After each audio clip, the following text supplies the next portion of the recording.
салому дуруд ба якаки шумо дӯстони гироми қадр тамошобинони барномаи лазиз бо Отахони Алуддин ва имрӯз дар меҳмонии барномаи мо медонед нафаре ки садояш дар филмҳои мустанад ва ҳангоме ки дар хона хомӯшӣ аст ва ҳама дар назди оинаи нилгун нишаста аз замон давраи хурдӣ ёд дорам интизор мешудем филмҳои мустанад ки бо садои худи меҳмони имрӯзаи барномаи мо садо диёд дилхоҳи Нозиршоҳ муаллимаи гироми қадри мо хуш омадед ба барномаи лазиз.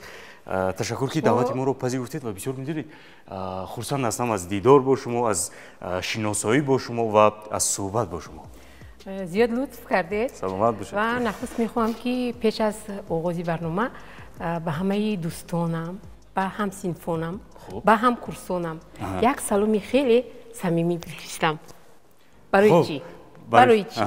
برای اون که بعد از 5 ماه من به سن 60 قدم می‌نهم و سال‌هاست که اونو را ندیدم. بعد از و اونو شاید سال‌های زیاد شده است هم کورسو را یک 30 سال شده است ندیدم. بله.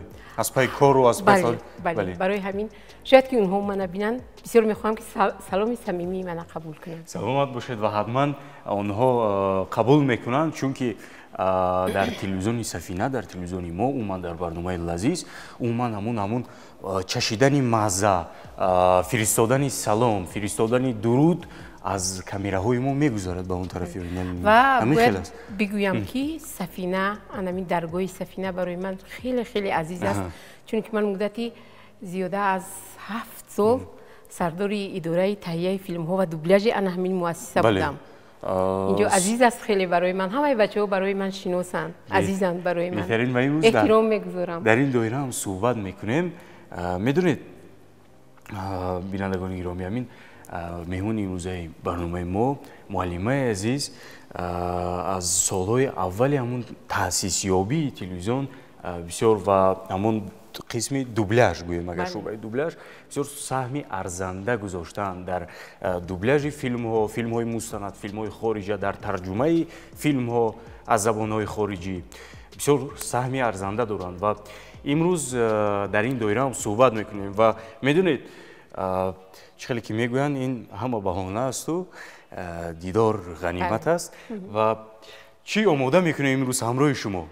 من راستی وقتی که من دعوت کردن خوب همین دو شب خوب نرفتم. دو شب بسیار وقتی که در نزدی مثلا 9 میلیون اهالی باید کیوانوگی کدوانوگی خود نشوندی من خوراک‌های زیاد میپزم هر روز خوراک‌های رنگ و رنگ میپزم برای خانواده‌ام ولی بسیار همین خیلی موندم در مثلی که در چروها ندونستم که چی یک فراموش شد مثل که در توی میکروفون میگیری و سخنات فراموش میکنی همین خیلی شدم ولی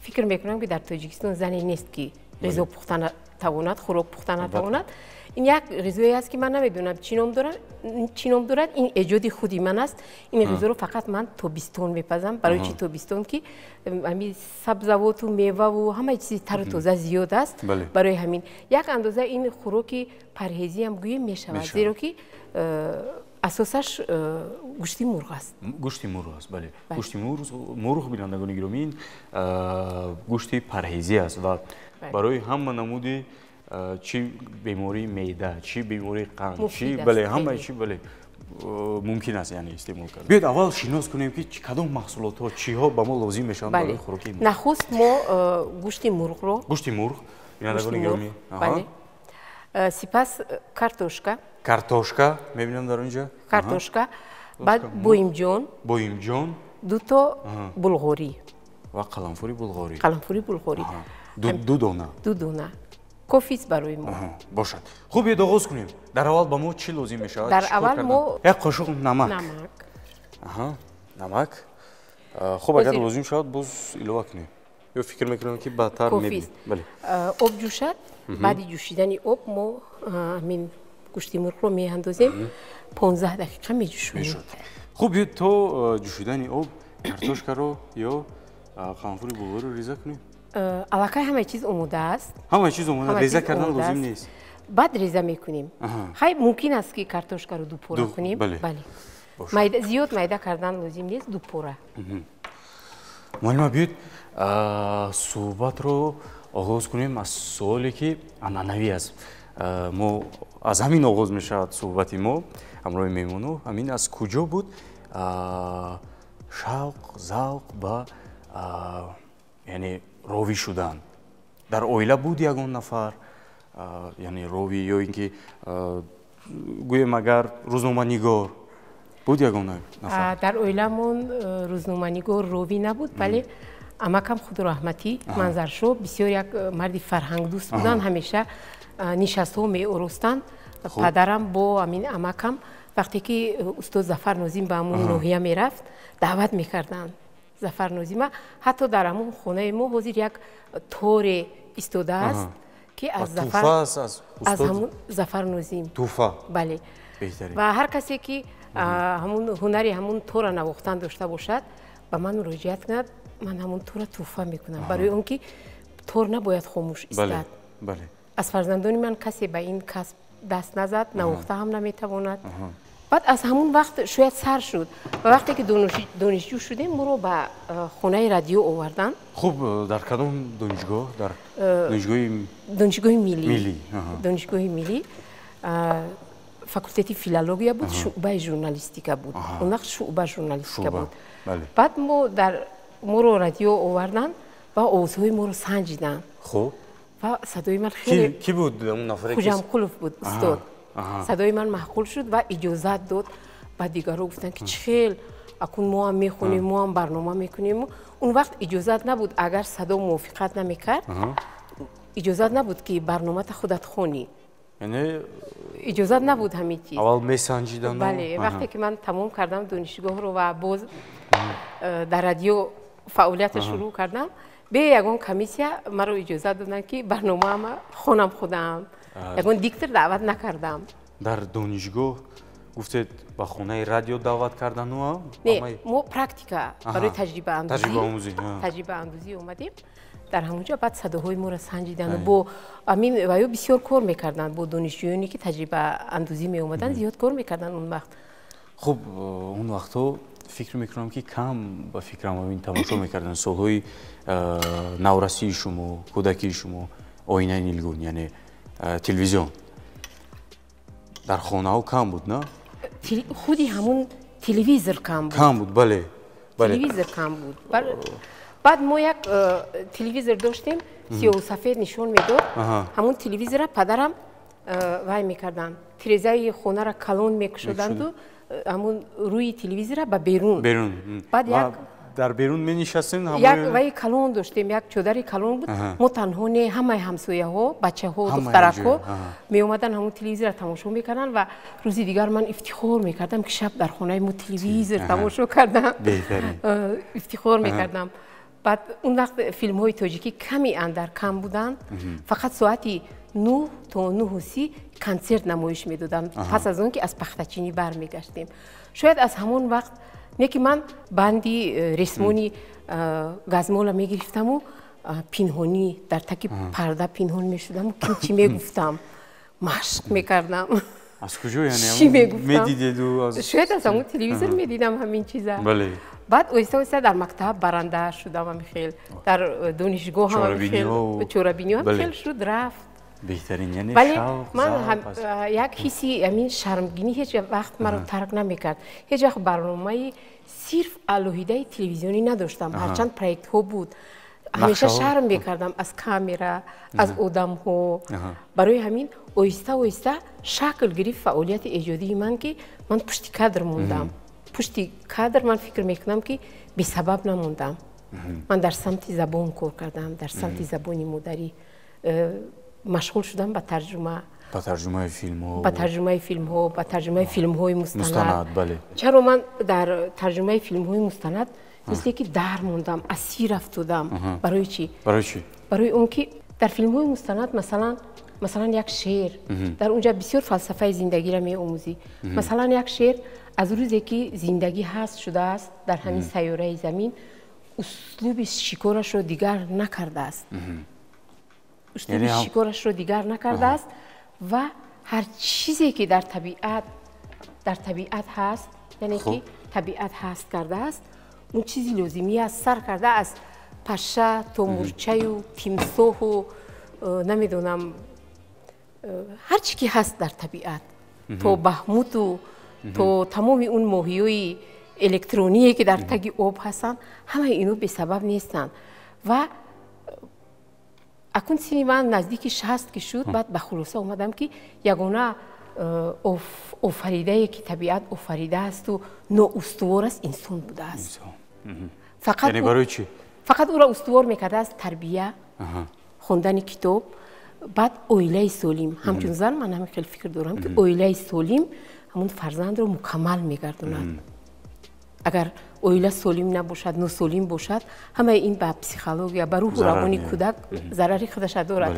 و از همون وقتی که همین سفینه تشکیل شد، وقتی که به کار اومدم، اون وقت یک برنامه صبحانه بود. در همونجا سوژه تیار میکردیم و هر باره که در بینای کونه سفینه میگذاشتم همونجا یک بینای نو میساختن در یک کنجک. در یک کنج. در یک کنج بعد یک آشیانه. یک آشیانه بود.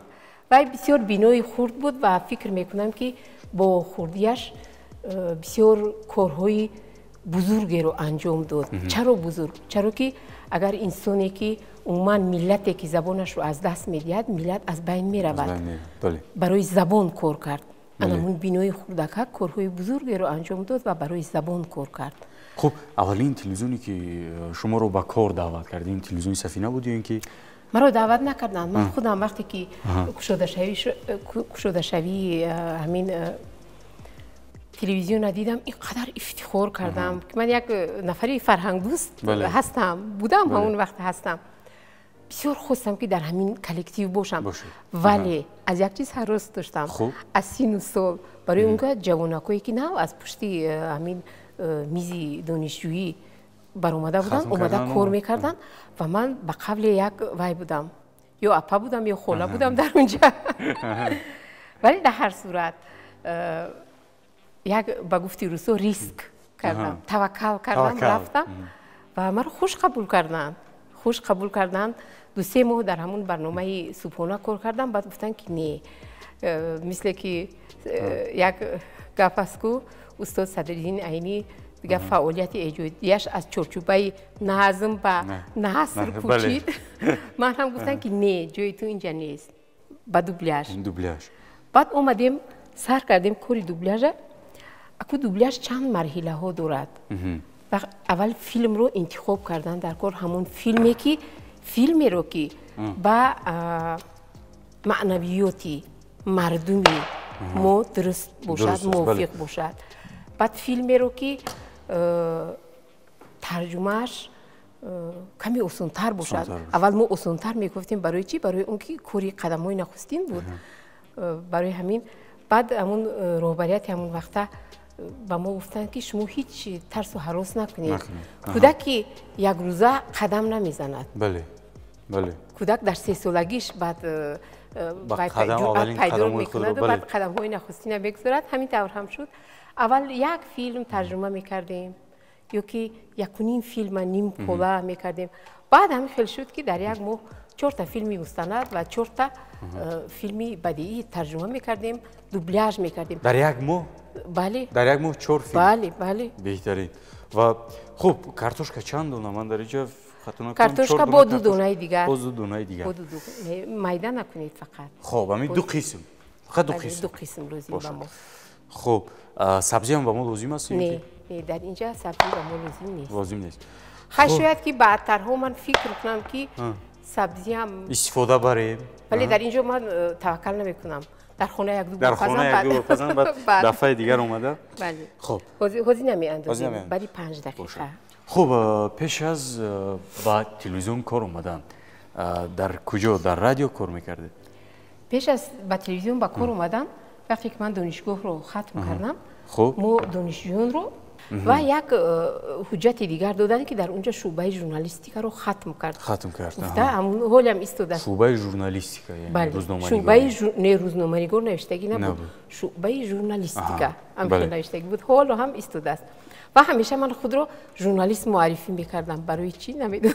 برای اینکه فکر می‌کنم باز همون شوق و ذوقی که در دل شما بود همیشه در هر کجای خود رو ژورنالیست معرفی می‌کردم یاد دارم وقتی که تموم کردم و دیپلم گرفتم خب بعد رفتم خونه پدر رفتم بعد پدرم هم خیلی نگاه کردن من بسیار میخواستم که باز به شهر برگردم در شهر فکر میکردم که فعالیتم بیشتر رشد میکند پدرم گفت که نه اجازت نداد و من روحت داشتم که معلمه مکتب شوم باید که 2 سال در یگون مکتب نوحیه یعنی فعالیت کنیم بعد خیلی فعالیت کردم 2 سال اول روزی این 15 دقیقه میجوشد گوشتیم و بعد از اون کارتوشکا بعد از کارتوشکا در 5 دقیقه یا 2-3 دقیقه آخر بعد بلغوری و بوینجون رو میاندازیم خوب باشد خوب گفتید که پدر شما زید بودن برای اینکه شما به شهر اومده در اینجا فعالیت کنید و کار کنید در شهر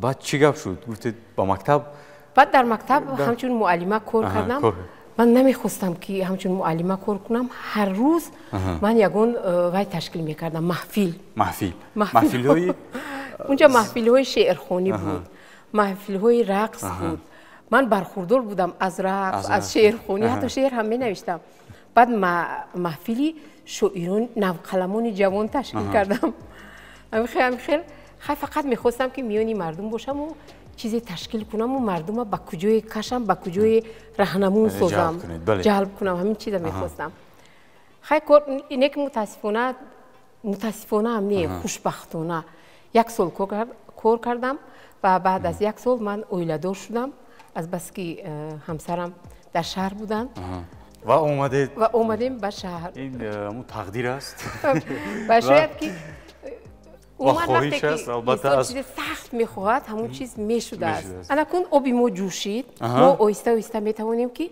کارتوشکا رو همراه کنیم آبی ما جوشید مرغ شما میدونید که مرغ خیلی تیز میپزد گوشتی مرغ زودپز است برای همین پرهیزی است خب کارتوشکا بینندگان عزیز 6 دانه کارتوشکا رو 2 قسم کرده با دیگ میپرتوید اگر کارتوشکا های ما کلان باشد 4 کارتوشکا هم کافی است بله البته کمی خردتر کرد لیکن از کارتوشکای کلان دیده در قیاس در مقایسه از تجربه هایی که من میپزم کارتوشکای خرد بلزتر است خب در خانه هم فکر میکنم که همین خوراکپزی در بهوده شما است برای چی بهوده من است برای که از صنف سیومی من خوراک میپزم و پدرم وقتی که از کار می اومدن که مادرم خوراک میپختن با فکرم شوخی میکردن دلی مرا میبرداشتن میگفتن که امروز مادرت خوراک پخته است خوراکو بیمزه بعد من الهام میگرفتم گوش میگرفتم پگاه بود یگون چیزی دیگر ایجاد میکردم من فکر میکنم که اگر انسان اگه من ایجادکاری بزرگ نیستم خود رو وصف نمیکنم ولی در همین راه هستم در خوراکپزی البته که ایجاد کردن بسیار چی میگن من فکر میکنم که هر یک زن باید ایجادکارانه زندگی کند زندگی یک رنگ پسند نیست نه به مردم نه به فرزندانی اویله باید ایجادکارانه مثلا بعضی وقت میتونیم که اینجا یگون خاکه‌های خوش‌طعم کننده یا خوشبوی کننده زیاد من هم خیلی بعضی وقت مثلا کارتوشکا نباشد در خوراک کارتوشکا میدوزم سبزی نباشد سبزی یا پمیدور نباشد پمیدور استفاده میبرم و میبینم که چگونه میشد مزهش و در آخر خوراک من فکر میکنم که اون محصولاتی که در وطن عزیزی ما است در خاک وطن عزیزی ما میروید به شک و شبهه همش لذتی خوب دارد و همش دوا است بله و پر از ویتامین و برای ارگانیسم انسان بسیار فایده آور است بینندگان گرامی.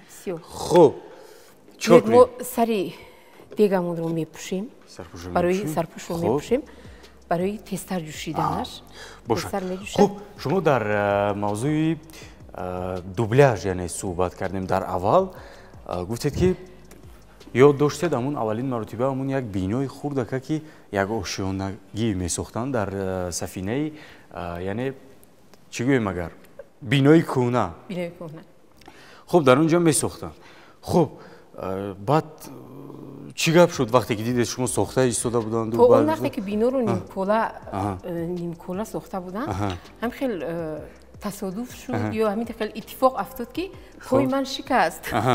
پای من شکست دیگه هر روز ساختمانی همون بینو را نمیدیدم. 40 روز من در خانه در گیپس بودم، در زیر نظارت دکتر بودم. بعد که برو اومدم اولین کاری کردم همونجا خبر گرفتم که الکی بچه‌ها کار کرده استودن. بعد الکی ساخته شدن الکی تمامی تکنیک و تکنولوژی نو، میکروفون های نو برای دوبلاژ، درهای مخصوص برای که صدا از بیرون وارد نشود ساخته شدن.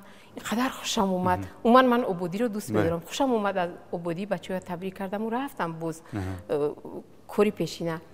بعد روبریت یعنی که ما برنامه صبحانه تیار می‌کردیم، سوژه‌تک ها می‌ساختیم. بعد روبریت گفتن که نه تمام پایان می‌فرایی ما در آشنای دیوم بودیم، پایان می‌فرایی این کار را سر می‌کنی. من سخت ترسیدم و هممون یک وای داریم که ترس داریم وقتی که ما رو از جو به جو می‌کنن. ما رو از جو به جو کردن. بعد بیماریم پس کار کردنی ما رو نمی‌خواهم. همین خیلی فکر رو کردیم. یک چیزی نو. بعد با ما سپارش دادن که یکی از کارگردان‌های آواز یعنی دوبلاژیستی خیلی مشهور است، سال‌هاست که بیکار است، همون پیدا کنید. این کس بودن استادی خیلی محترم و محبوبی ما، شهرت شوی مردان. بعد ما گفتیم یافتیم شهرت شوی مردان دعوت کردیم. وقتی که شهرت شوی مردان وارد استودیو شدن، یک باری وزنین، مثل یک باری کوه بر این وزنین از دوش ما وای شد، آزاد شد. سبک شده. خیلی سبک شدیم. وای الکی به ما میگفت که شما چیکار کنید. مشکلی اول دریافت ترجمان بود.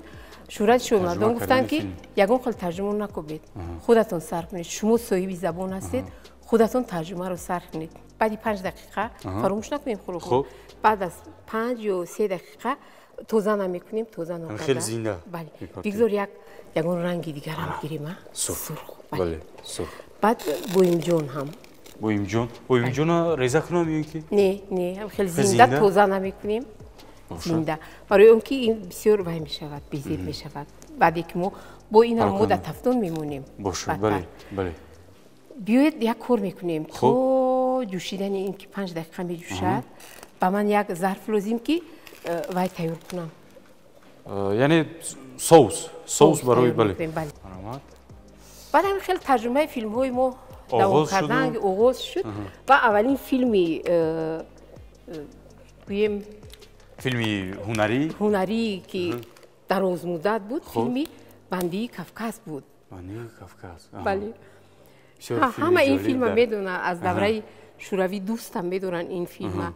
هرچند تماشا میکنن با یک پهلوهای نوی این فیلم برای خودشون کشف میکنن مردم. ترجمانش وای بود، غیور اشروف بودن. غیور اشروف ترجمه کردن فیلم. کارگردانش انا شهرت شوی مردان و مظفر شکوروف دو کسه کردن این کارا. بعد شروع کردیم و فیلم وقتی که در افیر پخش کردن اون وقت بسیار زنگ میزدن. زنگ زدن مردم فکر کردن که خیلی کینوشینوسون و اون فرهنگ شناسانی کسبی در حال درک کردن که این همون فیلم است. ولی مردم درک نکرد، فکر کردن که فیلمی نو بنابرای گرفتن. فیلم با زبان تاجیکی از نو و حتی در گازیته ها هم، گازیته ادبیات و صنعت مؤلفش از خاطرم رفت، بسیار تعریف و توصیف کردن. ما اینقدر خرسند شدیم برای که عذاب کشیده در مدت 1 ماه ما این فیلم آماده کردیم. حالا باشد در مدت 1 ماه تا 35 قسم فیلم ترجمه و دوبلاژ کرده می شود. سببش این است که تکنیک با قوت سازی، همون پروگرام هایی که برای دوبلاژ لازمن، همون پروگرام ها را نداشتیم ما اون وقت. خب گفتید که اولین فیلمی هنری دراز متر بود، همون فیلم بندی کافکاس. بله. کافکاسکای پلینیتسا. بله. خب انتخاب هنرمندان با بودایی که بود و چگونه شد وقتی که هنرمندان را دعوت نمودید و آنها هم فکر میکنم که بعضیشون اولین مرتبه یا همشون شاید اولین مرتبه اومدن با دوبلاژ. یک نزدیکی دوبلاژ این است که وقتی که اکو مرحله دارد دوبلاژ، مرحله اول انتخاب فیلم است، مرحله دوم انتخاب اکتورها، بله. مرحله سوم انتخاب اکتوری нақши асосӣ. Асосӣ. нақши асосӣ. ва гоҳо нақшаҳои хурде ҳастанд ки тамоми филмро аз пушти худшон мекашанд. соуси мо ҳам тайёр шуд. мо бояд хомӯш кунем. хомӯш кунем. хомӯш мекунем бинандагони гиромӣ. хомӯш шуд. гирам сарпӯшаи ки хомӯш мекунем.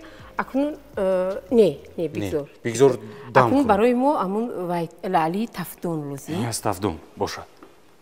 акнун бинандаҳои мо ки тамошо доранд шояд кадом хонуме дар хонааш хоҳад ки пухтан ҳамин хӯроке ки мо имрӯз мепазем метавонанд аз равғани муқаррарии рӯстанӣ истифода баранд. бале шарт нест ки равғани махсуси гарон арзишро бихаранд. метавонанд равғани маскам мешавад, равғани ҳамин муқаррарие ки ҳар рӯз хӯрок мепазанд.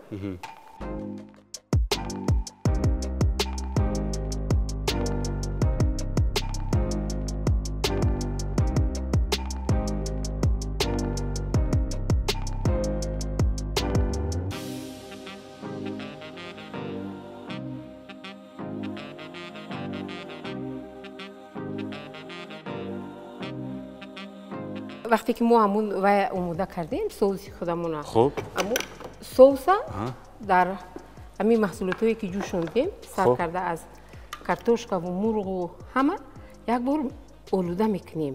яъне бо ҳамун соус дар соуси мо чӣ буд? кетчуп буд, майонез буд ва хуштамкунанда, хокаҳои хуштамкунанда барои мурғ.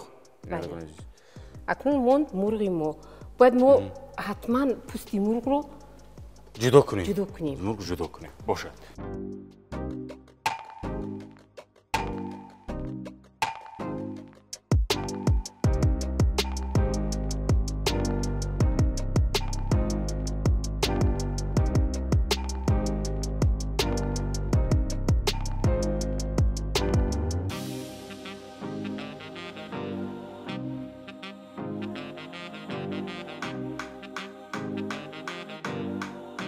خب بینندگان گرامی ما مرغ را بعد از 20 دقیقه از تفدان میگیریم و لکه آماده می شود نه؟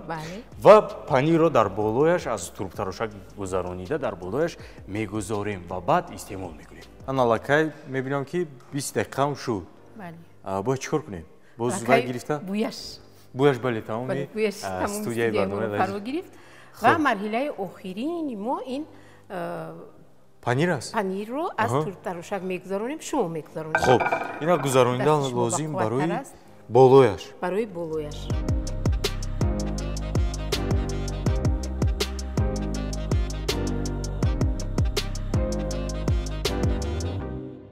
واکنون بینندگان گرامی گذاریم باز به قسم خوراک امروز. خوراک امروز. خب اینا ما الان میتونیم گیریم از بله ما پورا با بواری توم میتونیم که از تفدان گیریم باشه. انا وای وای وای وای وای وای اینا البته که خاموش کردن لازم. و اینا در اینجا میگذاریم. اینه چقدر سرشیر است. قدر بله. وای وای بویش نمیگوید. یک اسرار دیگر رو گویم پیش از آن که ما انجام میدیم با خوراکپزیمون و با برنامه‌مون. خانمون محترم مادران عزیز میتوانند که حتی همین گوشت رو هم اضافه نکنند. فقط سبزیجات ها. تمام سبزیجاتی که هست نفرایی هستند که پورا پرهیزی هستند از سبزیجات میتونن که استفاده کنند. بهترین. خب پنیر. مرحله آخرین ما این پنیر رو میگذاریم باید که در حال بله برای اینکه گرم است مرغ و سبزیجات ها همش گرمه پنیر را آب میکنند. این مثل همون اگر گویم خوراکی تیزپز همون زود تیار پیتزا است اما به خمیر. بله اناکون ما یک چیز دیگر رو نگفتیم با یک بار دیگر اضافه میکنم همون آب شوربایی که ما اینجا از بهرش گذاشتیم در خونه از بهرش گذاشتن در کنید و درونش کمی مکرون یا اینکه برنج یا که گریچکا باشد اگر میجوشونیم و همراهی انا همین خوراکی که از تفتون گرفتیم میکشیم بسیار بامزه میشه. بله همین از یک خمیر بعضا وقت زنای ما 3-4 نمود چی گویم اگر میکنن هم کلچقان هم نان هم مایچی از یک خمیر بسیار وقت میشود بینندگان و ما هم از آبش میتوانیم که چندین خوراکای دیگر هم آماده کنیم. خب باشد. انا اکنون بینندگان گرامی لحظه چشیدنم رسید فکر میکنم. کن لحظه اساسی فرا رسید. همین برداشتن خوراک. خب دستپوش با شما دیدم تو اینکه دستتون آبادو نسوزه. اکنون ما با پایانی پختن خوراک و با پایانی برنامه هم رسیدیم. وای بینندگان گرامی ببینید همون خودش در حرارت همون گرمی همون سبزیجات پنیر هم آب شد. بله. بایم جان. خب اکنون همون لحظه چشیدن هم فرا رسید. محمد اول شما که مهمون هستید مشک اون است که خود بگوید نه اینکه عطار بگوید. بله. بگذار شما سلامت باش.